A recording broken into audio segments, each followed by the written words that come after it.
Just recently, we saw Noah Lyles, Zarnell Hughes, and Letsile Tebogo clash in one of the greatest 200-meter dashes of all time. In this year's Diamond League meeting in London, we saw these two run 19.5 and 19.47, with Zarnell Hughes close behind in 19.73. Now for Lyles, this 19.47 was the world #1 time, Letsile Tebogo broke the African record, and Zarnell Hughes also broke the British record. But perhaps the most interesting part about this entire race was that Lyles and Tebogo together broke 9.3 for the final 100 meters. This is the first time in history in a single 200-meter dash where two athletes in the exact same race ran under 9.3 for the second half. But if we look specifically at Letsile Tebogo, he actually did something even more impressive if we look a little bit deeper at the history of the 200.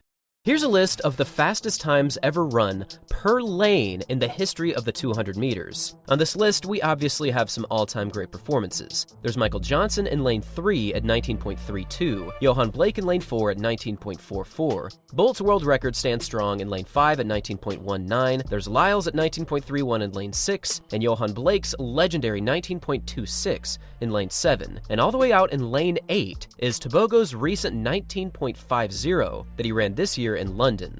Also out in lane 9 is a very interesting race from Andre de Grasse in the London Olympics qualifying round, where he ran a time of 19.73, putting on the brakes over the final stages. This list is full of some of the all-time greatest sprinters in the history of the men's 200, and it's also very interesting to see just how focused the world's best times are towards lanes 4, 5, 6, and 7. Now, historically speaking, it is very, very challenging to run a super fast time on the inside lanes, and this table shows us exactly that, as no one in history has ever broken 20 seconds in lane 1.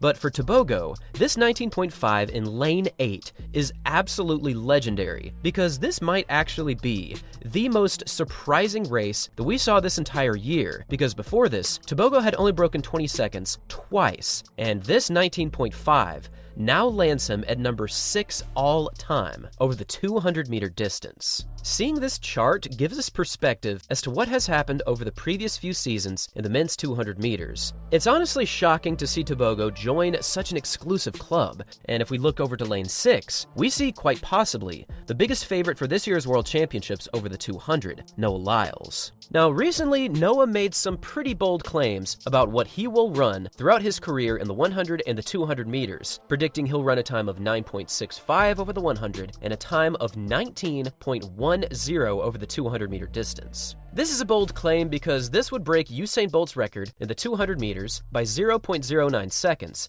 and a time of 9.65 would actually place him at number 2 all-time, only falling behind Bolt's world record of 9.58. Now, there's been a lot of buzz around the 200 meters as Lyles, Tebogo, Andre de Grasse, Zarnell Hughes, and various other athletes including Ariane Knighton and Kenny Benerick have been absolutely on fire for the previous few seasons, and it just might be the highest performing event in this year's athletics championships. There's also been what appears to be endless buzz surrounding Noah Lyles, because recently his training has been going absolutely insane. There's been rumors that he has reached top speeds of 11.9 to 12.0 meters per second, which is significantly faster than his previous best this season of 11.68 from earlier in the year. In his own words, Lyles is ready to drop some bombs, so if you're looking for an intriguing performance, look no further than the men's 200.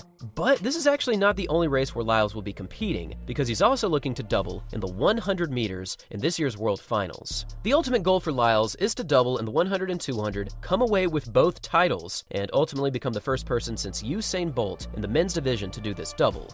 But this is going to be extremely, extremely challenging, as individuals such as Zarnell Hughes, Fred Kerley, and also Ferdinand Amanyala are looking to break up this double. I honestly just found this graph very interesting, as it showcases the world records per lane over the 200-meter distance, and I've never seen this before, and I honestly feel like it shows something quite unique heading into this year's World Championships. And now I would love to hear from all of you. What do you take away from this chart, and what do you think is going to happen in this year's World Championships over the 200 meters?